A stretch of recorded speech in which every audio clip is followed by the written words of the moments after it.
Hello everyone, I am Sakshi and I welcome all of you to the Study Bharat channel. आज का हमारा topic है India's negotiation strategies इन WTO. WTO क्या है? World trade organisation, ठीक है, जो कि 1955 में बना था। In replaced general agreement on trade and tariffs. इसे जो है पहले वर्ल्ड ट्रेड ऑर्गेनाइजेशन थी, अब इसे जो है गैट बोला जाता है, जो कि है journal agreement on trade and tariffs, ठीक है। ये बना था 1946 में इसका प्लेस था, लेकिन वर्ल्ड ट्रेड ऑर्गेनाइजेशन जो है उसके बाद में रिप्लेस कर दिया गया था उसे। ये in presence of world war two western countries came out with the version of development which is moved in promotion of free trade and homogenisation of world economy on western lines. ये क्यों था? कि free trade बना रहे, उसको promote करने के लिए ये उन्होंने बनाया था, ठीक है। This version claims that development will take place only if there is seamless trade among all the countries, there are minimal tariff and non tariff barriers. ये क्यों बना था? कि कम से कम टैरिफ और नॉन टैरिफ बैरियर्स जो हैं वो लगाए जाएं, इसीलिए ये बनाया गया था। अगर टैरिफ और नॉन टैरिफ बैरियर्स कम लगेंगे तो इससे जो है ट्रेड ज़्यादा होगा और डेवलपमेंट भी होगी, ठीक है। That time along with two Bretton Woods institution IMF and World Bank and ITO was conceived. ITO was successfully negotiated and agreed upon by almost all country, ठीक है। ITO जो है वो भी इंटरनेशनल ट्रेड ऑर्गेनाइजेशन है, तो इसमें Bretton Woods ने 2 इंस्टीट्यूशन चलाई थी, जो कि IMF है, वर्ल्ड बैंक है, और ITO भी बनी थी। ये भी इसी वर्क के लिए बनी थी, ट्रेड के लिए ही बनी थी। Trade already accounts for more than 30% of India's GDP, an increase of almost 10 percentage points since 2002. Therefore, the outcome of the WTO negotiations would be an important determinant of overall economic growth. ये क्यों था? कि economic growth जो है वो ज़्यादा हो, infrastructures के जो डेफिसिट्स हैं वो कम किए जा सकें, ठीक है, ज़्यादा से ज़्यादा जो है तरक्की हो, इकोनॉमिक सेक्टर भी जो है वो भी ग्रो करे, ठीक है। जो इंफ्रास्ट्रक्चर में जो भी गलतियाँ हैं, जैसे इनएफिशिएंसी है, वो कम हो, ठीक है। रोड्स हो गए, रेलवेज़ हो गए, एयरपोर्ट्स हो गए, सी पोर्ट्स हो गए, और इलेक्ट्रिसिटी जो है वो ज़्यादा से ज़्यादा प्रोवाइड की जा सके। According to various estimates, in view of its need, India is currently spending a minuscule amount on infrastructure, ठीक है। इंडिया जो है बहुत स्ट्रक्चर के लिए जो है स्पेंड कर रहा है amount. In contrast China spend 7 times as much as India in absolute terms, और चाइना जो है वो 7 times ज़्यादा जो है दे रहा है, ठीक है, स्पेंड कर रहा है ताकि डेवलपमेंट हो। India's negotiating stand at the WTO should be viewed within this context. This article doesn't question the rational for India's continued engagement at the WTO। Instead it seeks to explain developments in the 3 areas। इसमें जो है development की बात की जाती है, जैसे कि एग्रीकल्चर जो है उसमें क्या जो है डेवलपमेंट हो रही है। NAMA, non agriculture market assess, जो भी सबसे पहले जो है कि एग्रीकल्चर में क्या डेवलपमेंट हो रही है, और दूसरा है कि नॉन एग्रीकल्चर जो मार्केट्स हैं उनमें कितनी डेवलपमेंट हो रही है, और सर्विसेज जो हैं उनमें कितनी डेवलपमेंट हो रही है, ठीक है। Next is Doha negotiation, agriculture, NAMA and services. In November 2001, following up on the Doha minister declaration, WTO members launched an ambitious work program covering negotiation on agriculture, non-agriculture market access, service, dispute settlement, anti-dumping duties and subsidies, ठीक है। दोहा minister declaration में भी जो हमने ऊपर पढ़ा कि क्या क्या जो है डेवलप करने की कोशिश हो रही है, जैसे कि एग्रीकल्चर हो गया, नॉन एग्रीकल्चर मार्केट असेस हो गए, और सर्विसेज, ठीक है। आगे इसमें जो ऐड किया गया है कि डिस्प्यूट की सेटलमेंट भी हो, एंटी डंपिंग ड्यूटीज़ भी हो, ठीक है, इसीलिए ये उन्होंने बनाया है। मेन इनके यही ऑब्जेक्टिव हैं, 2003 में उन्होंने बनाया था। In the Doha Ministerial Declaration, WTO members expressed their resolve to find appropriate solutions to the implementation related concerns raised by developing countries, ठीक है। इन्हें इम्प्लीमेंट करने के लिए कि कैसे जो है रिजॉल्व किए जाएं अगर कोई भी प्रॉब्लम हो, उसके लिए उन्होंने ये बनाया है, ठीक है। When launched, the Doha round of trade negotiations was scheduled to the completed by जनवरी 1 2005, ये जो कब कंप्लीट हुआ था 2005 में, जनवरी 1 में, ठीक है। Expectation from the Hong Kong ministerial meeting held in December 2005, और इसकी जो मीटिंग जो हुई थी हांगकांग में वो भी 2005 में हुई थी। Decisions on most of the contentious and substantive issues were postpone till 2006। इसके रिगार्डिंग जो भी डिसीजंस थे वो पोस्टपोन हो गए थे 2006 तक, ठीक है। तो ये टैरिफ से रिलेटेड था कि एग्रीकल्चर सब्सिडीज़ हैं, एग्रीकल्चर और नॉन एग्रीकल्चर टैरिफ्स जो हैं वो टैरिफ्स जो है मोस्टली रिड्यूस किए जाने चाहिए, ठीक है। नेक्स्ट है agriculture negotiations progress achieved. Negotiations toward an agreement on agriculture are being undertaken on what are called three pillars. इसमें जो है थ्री पिलर्स हैं वो कौन कौन से हैं? डोमेस्टिक एक्सपोर्ट, मार्केट असेस और एक्सपोर्ट कंपटीशन, ठीक है। The July framework and the Hong Kong ministerial declaration leave upon a wide range of options with in each pillar of the agriculture negotiations which provide both risk and opportunity for developing country, ठीक है। ये एक तरह की opportunity है developing countries के लिए और एक तरह का रिस्क भी है। Agriculture negotiations India stand. The agriculture sector is India's most vulnerable sector, with the livelihood of around 650 million people in the country being dependent on agriculture. जैसे कि हमें पता है कि मोस्टली जो हैं वो सभी एग्रीकल्चर पर डिपेंड है, जैसे कि 70 या 75% जो लोग हैं वो एग्रीकल्चर पर डिपेंड है। India's interest in the negotiations on agriculture are mainly defensive. India's offensive interests lie in reducing the heavy subsidization in developed country, कि कम से कम जो है सब्सिडी लगे एग्रीकल्चर वालों को भी, ठीक है। इसको रिड्यूस करने के लिए वो जो काम कर रहे थे।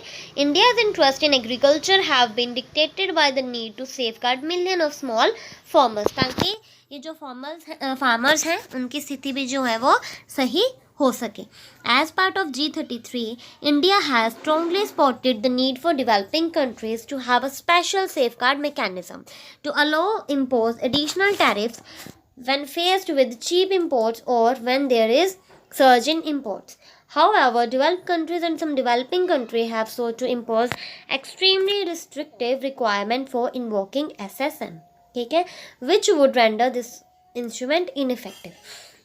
इसमें जो है इन्होंने डेवलपिंग कंट्री के लिए स्पेशल सेफगार्ड मैकेनिज्म लगाया है, जिसमें जो है इंपोर्टिंग के लिए कम से कम जो है सब्सिडी लगाई जाती है, ठीक है, कम से कम टैरिफ जो है वो लगाया जाता है। While India's negotiating strategy has been defensive in general, there are several product in which it may have export interest. These include cereal, meat, dairy products, some horizontal products and sugar, which may see a growth in export opportunities with reductions in tariff. जैसे कि बहुत सारी चीज़ें जो हैं export या import की जाती है, इसमें सीरियल्स हो गए, डायरी प्रोडक्ट्स हो गए, ठीक है, शुगर हो गई, तो इसमें जो है कम से कम टैरिफ जो है लगाना चाहिए। अगर टैरिफ लगा भी है तो उसे रिड्यूस करना चाहिए, ठीक है। सभी को जो है अपॉर्चुनिटी मिलनी चाहिए एक्सपोर्ट की भी, फूड सेक्टर में भी और बाकी सेक्टर्स में भी, ठीक है। It is here that the decision at Hong Kong to eliminate export subsidies by 2013 assume importance, ठीक है। जो उन्होंने कहा था कि एलिमिनेट करनी चाहिए, कम करनी चाहिए सब्सिडीज़ को, तो वो एक बहुत ही इम्पॉर्टेंट डिसीजन था, ये हांगकांग में लिया गया था। नॉन एग्रीकल्चरल मार्केट असेस, जिसे कि NAM कहा जाता है, इसके 16 पैराग्राफ में दोहा डिक्लेरेशन में बताया है, 4 एलिमेंट्स बताए गए हैं, ठीक है। सबसे पहला है जो टैरिफ्स हैं उन्हें कम करना, एलिमिनेट करना या रिड्यूस करना, ठीक है। कहीं पर भी हो वो टैरिफ्स जो है, नॉन टैरिफ बैरियर जो हैं वो नहीं लगाने चाहिए, ठीक है। Comprehensive product coverage without any prior exclusions, special needs and interest of developing countries and least developed countries to be taken fully into account, ठीक है। पूरे सभी प्रोडक्ट जो है उन्हें कवर करना चाहिए, ठीक है, सभी से टैरिफ जो है एक्सक्लूड करना चाहिए या कम करना चाहिए, ठीक है। और स्पेशल नीड्स जो है वो डेवलपिंग कंट्रीज़ और जो कम डेवलप्ड कंट्रीज़ हैं उनकी फुलफ़िल करनी चाहिए, ताकि वो भी जो है डेवलप बन सकें। Less than full reciprocity by developing countries and LDC in reduction of tariff, ठीक है। डेवलपिंग कंट्रीज़ के लिए भी जो है ज़्यादा से ज़्यादा कम करना चाहिए tariff. These four features of Doha mandate suggest that the interest of the developing country would be protected during NAMA negotiation. ठीक है, इससे हमें क्या पता चलता है कि NAMA में जो है डेवलपिंग कंट्री को मोस्टली प्रोटेक्ट करने की बात की गई है कि ताकि जो डेवलपिंग कंट्री है वो भी डेवलप बन सके.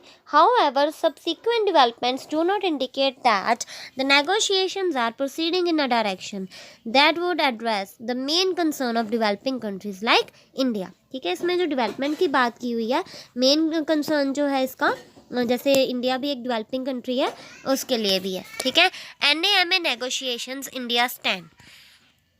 From India's submissions on NAMA to the WTO, India's negotiating position has evolved considerably and changed significantly from its initial approach to tariff reduction and its earlier stand on how unbound tariff lines should be treated for purposes of tariff reductions. ठीक है, अब जो है India का भी जो situation है वो चेंज हुई है. ठीक है, टैरिफ लाइंस में कि अनबाउंड टैरिफ लाइंस होने चाहिए और रिड्यूस करने चाहिए. India's initial approach to NAMA negotiation is contained in its submissions. From the outset, India does not appear to have supported the least approach to tariff reduction through average tariff cuts. Instead, it favored the relatively more onerous approach of a simple percentage cut on each product, कि कम से कम जो है वो cut करनी चाहिए. ये नहीं कि टैरिफ जो है नहीं लगना चाहिए, वो लगना चाहिए लेकिन कम लगना चाहिए. सिंपल परसेंटेज में जो है वो होना चाहिए. ठीक है, हर एक अगर एक प्रोडक्ट है उसमें सिंपल परसेंटेज पर ये जो है कट करना चाहिए. In general, no country can be expected to adhere to its initial negotiating stand during trade negotiations. The process of negotiations involves trade-offs with countries conceding ground on certain issues in order to secure gains in other areas. ठीक है, इसलिए लगाया जाता है कि बाकी areas जो हैं उनमें भी जो है सिक्योरिटी रहे, गेन हो. डेवलपिंग कंट्रीज़ के लिए भी है, जैसे कि इंडिया है. ठीक है, इसमें जो क्या किया जाता है कि टैरिफ बैरियर जो है कम लगाए जाते हैं. ठीक है, while tariff reduction through the Swiss formula would cut into developed country tariffs, particularly tariff peaks on apparel, footwear etc. लेकिन इससे जो है डेवलपिंग कंट्रीज़ को मोस्टली उसके लिए था, डेवलपिंग कंट्रीज़ के लिए. लेकिन इसमें डेवलप्ड कंट्री जो हैं उनसे भी जो है कम किया जाता है. तो अपॉर्चुनिटी जो डेवलपिंग कंट्रीज़ के लिए होती है वो थोड़ी कम हो जाती है. ठीक है, नेक्स्ट है services. While India has defensive interest in agriculture and NAMA in services, it can afford to be on the offensive given the edge that it has in most areas in this sector over other countries both developing and developed. और इसमें जो services हैं वो दोनों sectors को दी जाती हैं, मतलब कि दोनों कंट्रीज़ को दी जाती हैं, चाहे वो डेवलप्ड हो चाहे वो डेवलपिंग. Next है India's offensive interest in services. From India's point of view, services present a different picture from agriculture and industrial tariffs. As an emerging global power in IT and business services, the country is in fact a demander in the WTO talks on services as it seeks more liberal commitment on the part of its trading partners for cross-border supply of services, including the movement of natural persons to developed countries, or what is termed as a mode for the supply of services. Mode 2 requires consumption of service abroad. India has an offensive interest. इसमें जो है services provide की जाती हैं, अलग अलग तरह की क्रॉस बॉर्डर जो है सप्लाई की जाती हैं. जैसे कि मोड 4 में ये जो है सिंपली सप्लाई की जाती है सर्विसेज की, और जो मोड 2 है उसमें जो है अब्रॉड में भी सर्विसेज प्रोवाइड की जाती हैं. ठीक है, इंटरेस्ट के according. Unlike many developing countries, India has taken offensive position in this area as it has export interest in information technology. ठीक है, इंडिया का भी इसमें बहुत इंटरेस्ट है क्योंकि ये जो है बहुत ही इंटरेस्टफुल है आईटी के मोड में भी. ठीक है, तो इसका कंक्लूजन में ये है कि जैसे हमने कहा कि टैरिफ्स जो हैं कम हो जाते हैं, सब्सिडीज़ जो हैं कम लगती हैं, तो इससे जो है डेवलपमेंट अच्छे से हो पाती है.